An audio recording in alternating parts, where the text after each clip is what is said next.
May RCB Sport kayo na single shifter. Kulay silver, meron. May single shifter kayo, sir? Rider 150 Fi RCB S4. May single shifter kayo, sir, na RCB? May single shifter kayo RCB? Ang nangyari, mga koys, napunta tayo sa imbis na yung part 4 natin mapupunta sa pagpapalit ng gulong, yun na yung part 3 ngayon. Good afternoon, mga koys, welcome back sa panibagong vlog. Alam na naman to kung saan tayo papunta nito, mga koys. Alam nyo na kung saan tayo papunta, mga koys, pagka ganito. Siyempre, ito na yung part 3 ng ating Malaysian Concept Project dito sa kay Raider 150 Fi natin. Punta tayo ngayon sa Caloocan at meron at ulit tayong bibiling piyesa para kay Fi. Medyo mainit, tanghaling tapat. Okay lang, basta hindi traffic. Punta tayo ngayon sa Caloocan at kung mapapansin nyo ay medyo maganda yung panahon ngayon kasi sobrang tanghali nga. Ayun na nga, nandito tayo ngayon sa May Fly Guadalupe. Papunta tayo ngayon ng Caloocan. Papalitan natin tong full shifter, magiging single shifter na lang siya, mga koys. So hindi ko pa alam kung anong kulay na bibilin ko, black ba or silver. Kasi itong gamit ko ngayon na full shifter, mga koys, ay naka silver siya. Parang silver na lang din ulit ang bibili natin na single shifter ni Raider 150 Fi. Tagal-tagal ko rin itong pinag-ipo ng pambili ko ng single shifter. Kung napapansin nyo, matagal tayo nakapag-upload. Matagal natin pinag-ipunan kasi medyo may kamahalan din talaga tong single shifter na to na bago. Sobrang hirap maghanap ng pambili ng pyesa, sobrang hirap mag-ipon para lang sa ating motor, para sa project natin sa motor. So kailangan talaga natin paghirapan bago natin mabili yung ating pyesa na pinakang aasam-asam. So sa lahat ng mga mahihilig magpa-forma ng motor, ramdam ko kayo.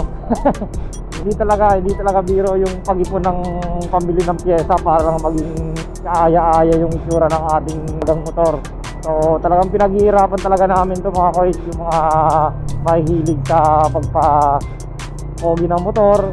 Para alam mo yun, yung parang yun na lang yung kasiyahan mo pagka tuwing umaga gigising ka, makikita mo yung motor mo na maganda, malinis, naka-formado siya. Yung makukuha mo yung gusto mong itsura ng motor, alam mo yun, iba kasi sa pakaramdam, mga koys, pagka na bibili mo yung pyesa na gusto mo para sa motor mo, iba yung saya eh.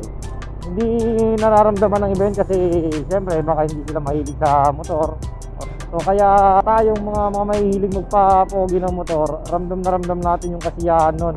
Sobrang ramdam natin yung kasiyahan. Kaya pinipilit natin makabili ng pyesa na gusto natin. Kaya iba yung nararamdaman natin saya pagka nabibili natin yung pyesa ng motor. Diba, mga koy? Pinag-ipunan talaga natin, pinagtatrabahoan natin. Hindi naman yun hindi, wala tayong mabilisang kita. Talagang pagtatrabahoan natin para mabili natin yung mga pyesa na gusto natin ikabit sa ating motor para maging kaaya-aya at tagaw-pansin itsura ng ating motor. So titingnan natin pagka natapos na to si Fi. Ito yung part 3 ng ating Malaysian Concept. So ang isusunod ko dito, mga guys, makabili ko nitong single shifter. Isusunod ko nito ang Maxxis na gulong. 80-80 yung sa likod at saka 70-80 yung sa harap, mga ganon. So titingnan natin, baka sobrang liit naman. Yung sakto lang, yung sakto makaka-banking pa rin tayo. Mahilig kasi tayo sa banking kahit pa paano. Hindi tayo ganun kamarunong mag-banking. Alam mo yun? So ayun, mga koys, papunta na tayo ngayon sa Caloocan. So babalitaan nyo kayo pag nandun na ako at pag nabili ko na. Siyempre ikakabit na rin natin yan, pakabili natin. Kita kaagad natin, para makita kaagad natin yung itsura ni Fi pagka naka S4 na siya. Tapos ibabalik natin yung napaka ng back ride, yung stock. Buti na lang at naitago ko pa yun. Natago ko siya ng halos 5 taon ko tinago ang stock.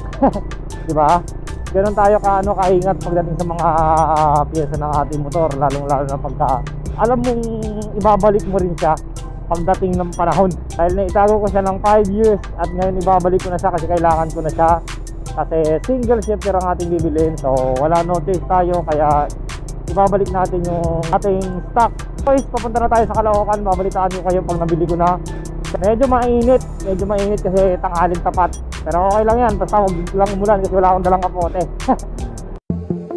Nandito na tayo ngayon sa Caloocan 10th Avenue tayo guys, at samahan nyo ako bumili ng S4 RCB S4 shifter, single shifter na Raider 150 Fi natin. So let's go, dito na tayo. Yun, dami na namang customer. Ang dami na namang customer dito sa Caloocan mga koys. Ayun oh. Ayun oh, daming helmet oh. Let's go. Wow. Wow, ang pupogi ng motor. Sana all. So dito tayo bibili sa may RCB. Ang problema, baka sarado. Ayun, sabi ko na. What the? Oh my god, si Faito sarado. Oh my goodness. Sarado si Faito. Tablay. Dito tayo bumibili ng RCB. Linggo, bakit sarado? Eh, akala ko naman. Ay, nako, tablay. Bakit ganun? Bakit ganun? Bakit ganun? Bakit sarado? Linggo. Ay my god, alak na kaya bilhin natin. At sarado, so maghahanap tayo mga koys ng ibang bilihan. So bibili tayo ng RCB. So tingnan natin kung makakabili tayo ng single shifter. So marami naman dito mga koys. Marami tayong mabibilhan dito.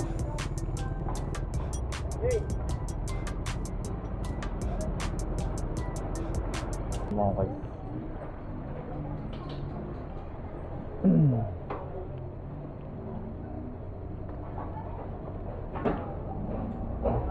So may RCB S4 kayo na single shifter Raider 150 Fi. Kulay silver, meron? Wala rin, meron sila black. Eh ang hinahanap natin silver. So ayun, mangyayari, maghahanap tayo dito kasi yung bilihan na ibentahan ng mga RCB talaga ay nakasarado. Linggo kasi linggo. Akala ko naman pag linggo bukas sila lahat eh. So maghahanap tayo rito ng ng RCB. May single shifter kayo sir? Raider 150 Fi RCB S4. Sayang nang pinunta natin brother. Oh my goodness. May single shifter kayo sir na RCB? May single shifter kayo RCB? Magkano yung ano nyo? Yung 8080 na Maxis? 8080 na Maxis, magkano yung panglikod?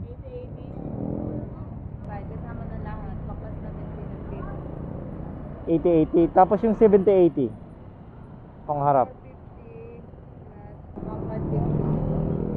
3,000 dapat 10% 7 harap likod sila 6,000 nakasama na rin sila. walang bayad yung silan? Wala, kasama na yan. Ano ba? Yeah.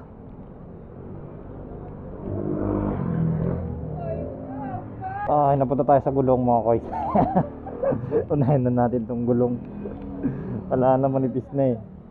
So alam na, gulong muna. Ihuli na lang natin yung ano, single shifter. Opo, 8080, 7080. So ayan, yun na lang muna. Gulong na lang muna, wag muna tayo mag single shifter mga koys.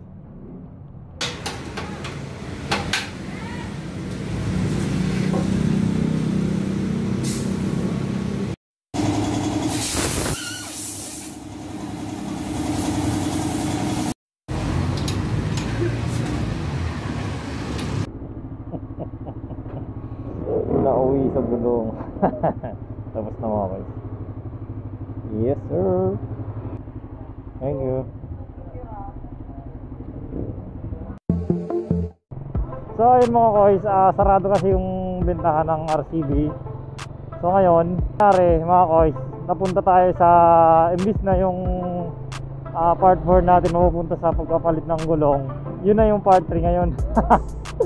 Bumili tayo ng gulong nang wala sa oras kasi sarado yung binibili natin ng RCB, ng mga pyesa ng mga RCB. Wala silang, yung isang shop naman ang pinuntahan ko, walang bakanting silver na kulay ng S4.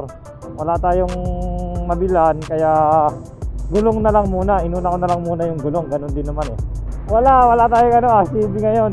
So nakagastos tayo ngayon ng 2,700, naka-discount tayo dun sa gulong na Maxxis kasi may 10% pala silang discount. So natsambahan natin, kaya imbis na 3,000 plus yung makagastos natin, naging 2,700 na lang. So ayun, sa part 4 na lang yung ating single shifter ni FI. So medyo angas na siyang tingnan kasi manipis na yung gulong niya, hindi na kagaya ng dati na malaki yung gulong ko nitong si FI. So mamaya lilinisin ko muna yung mags para naman medyo kaaya-ayang tingnan. Medyo madumi siya kasi nahawakan, may grasa kasi, natural na madudumi yan. Kaya mamaya mga koys, papakita ko sa inyo. So angas na siyang tingnan, medyo nagiging itsurang na siya mga koys, nagiging itsurang Malaysian concept na siya. Single shifter bibili natin sa part 4 ng ating vlog. So abangan nyo mga koys ang ating part 4. Sana makabili tayo ng single shifter. Siyempre mag-ipon tayo kasi nga nabawasan yung pambili natin ng single shifter na RCB. Nabawasan natin, binawas natin dito sa pagbili ng ating gulong. So okay lang yon. At least nakapagpakabit tayo, hindi na sayang yung ating lakad. At least nakapagpalit tayo ng gulong. Malayo din kasi itong Caloocan mga koys. From Makati to Caloocan, nasa ilang kilometer din yun. Kaya mas pinili kong magpakabit na lang ng gulong. Unahin ko na lang yung gulong kumpara dun sa pagpakabit ng single shifter kasi wala talaga eh. Umiikot ako, wala talaga. Mayroon sanang available kaso black. So kaya mas pinili natin magpakabit na lang ng Maxxis. 80-80 yung likod, 70-80 yung harap. Bumakay naman siya mga koys, maangas na siyang tingnan. Mukha na siyang Malaysian concept. Konti na lang. Single shifter ang susunod natin sa part 4 natin. So abangan nyo mga koys. So yun lang, maraming salamat mga koys sa mga sumusuporta, sa mga patuloy na nagsusubscribe sa atin kahit hindi nyo kakilala. Salamat pa rin. So sa mga hindi pa nakakapag-subscribe ng mga koys, baka naman 1 click lang ng subscribe tsaka 1 like, kahit hindi nyo na i-share. Ayun lang mga koys, lagi tayong mag-iingat, lagi natin piliin maging masaya. At kung ano nakapagpasaya sa atin, gawin natin. Yun lang, basta nasa tama tayo. At lagi tayong mag-iingat, lalong lalo na sa may mga pamilya, may mga anak. Lagi kayong mag-iingat lalo sa pagmumotor. Dalawa lang ang gulong natin, iisa lang ang buhay natin. So ride safe mga koys, huwag nyo kakalimutan mag-subscribe. Let's go!